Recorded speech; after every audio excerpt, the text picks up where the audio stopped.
स्थिर रहता तो परमात्मा कहीं जाने वाला नहीं है। तुम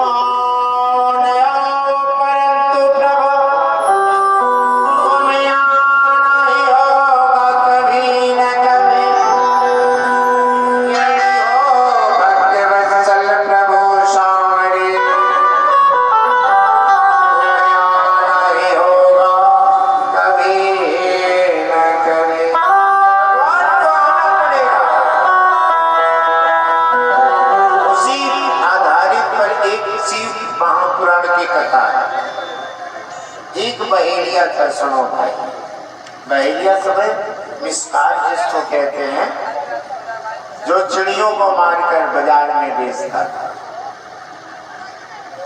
वह बहेलिया है। बड़े प्रेम से सुनिए, वह बहेलिया जो है क्या करता था, रोज उसका नियम था, क्या करे, रोज जो है वो भाषण चढ़ाता था। भाषण समझते हैं, भगवत, अरे ये लगता है भगवत जो शिव जी को चढ़ता है, ऐसा भगवत नहीं चढ़ाता था। वो कैसा चढ़ाता था, मुर्दे का भगवत चढ़ाता था। कहीं सुन लिया था कि बाबा भोलेनाथ मुर्दे के भस्म से बड़ा चकाचक प्रसन्न हो जाते हैं। उसने क्या किया कि रोज चढ़ाए, बस बरसात का दिन आए तो कहीं भगवत मिले नहीं। एक दिन ढूंढा नहीं मिला, 2 दिन ढूंढा नहीं मिला, 3 दिन ढूंढा नहीं मिला। और उसके नियम थे कि जब तक भगवत चढ़ा नहीं लेता तब तक मुंह में अन्न नहीं डालता। माताएं शिव पुराण कहती है कि जो माताएं काम काज में लग जाती हैं 4 बजे तक, जो माताएं स्नान नहीं बनाती हैं, उसका सौभाग्य स्थिर नहीं रहता। इसलिए आप लोग सोचती हो कि उसी समय नहाएंगे जब सारा काम काज कर लेंगे तब स्नान करेंगे, उसका सौभाग्य दुर्भाग्य में बदल जाती है। इसलिए आप लोग प्रेम से सुनिए, उन माताओं को सुबह स्नान कर लेना चाहिए और फिर काम में लग जाना चाहिए। मालूम है कि कितना आप लोग मुश्किल काम करती हो, फिर एक बार और नहा लेना अलग की बात है, लेकिन समय से नहाकर 1 लोटा जो है आप नागेश्वर शिव जी को रखो, जो रखे जाते हैं, जो जड़े हुए हैं उनको नहीं, जो रखे जाते हो ठाकुर जी जैसे होते, उस पर जल चढ़ा लो महाराज। या आपके बगल में बड़ा सुंदर मंदिर है, हाँ सुंदर हमारे भोलेनाथ, उन पर आकर 1 लोटा जल चढ़ा लो। अगर कहीं नहीं है तो ये हाथ देख रहे हो ना, अंगूठे पर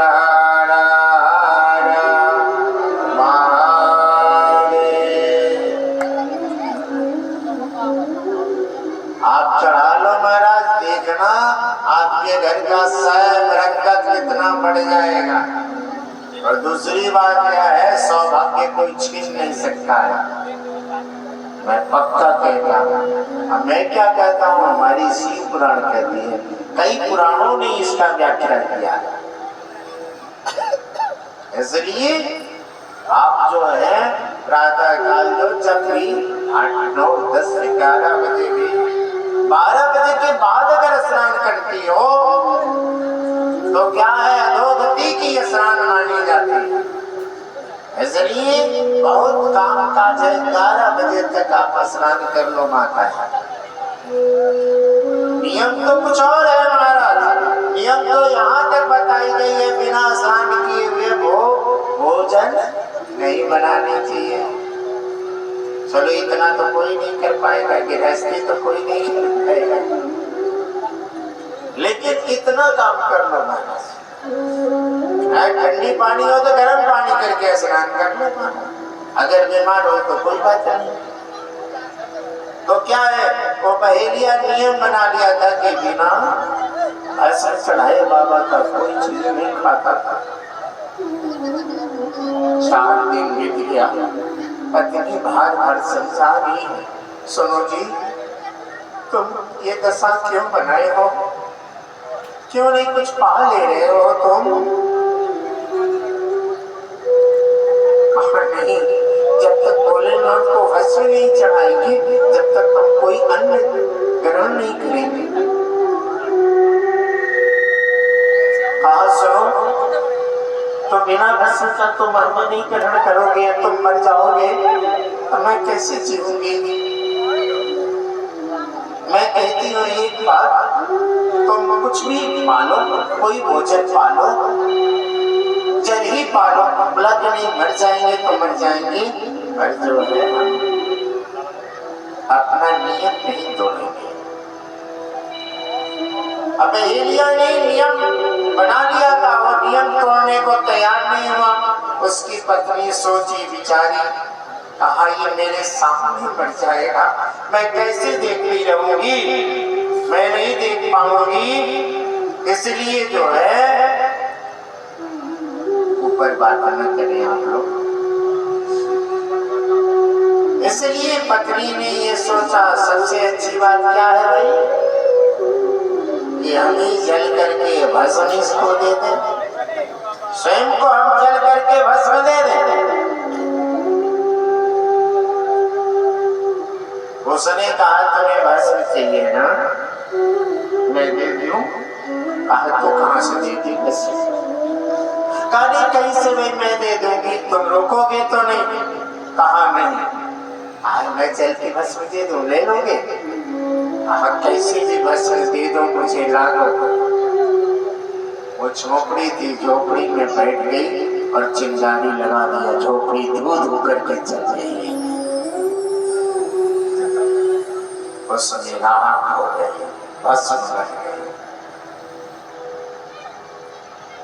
उसकी पत्नी जो है भस्म बन गई। अब उसने अपनी पत्नी का भस्म लिया और ले जाकर भगवान के ऊपर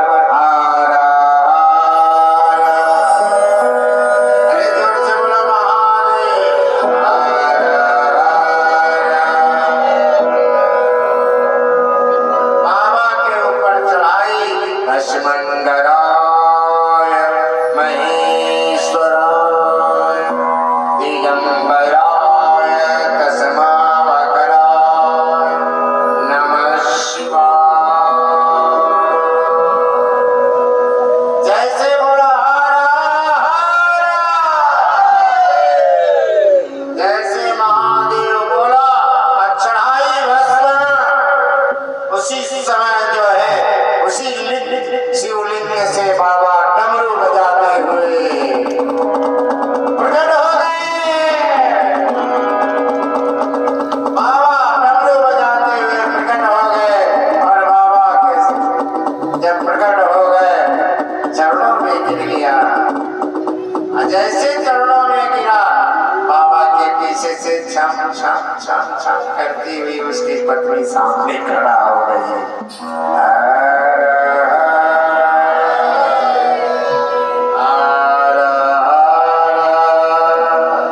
उसकी पत्नी जो है बाबा के क्या हुआ, पीछे से खड़ी हो गई। देखा पत्नी को आश्चर्यचकित हो गया, बोला रे तू तो जल गई थी। मैं तो चली गई थी, पर बाबा ने मेरे को बचा लिया।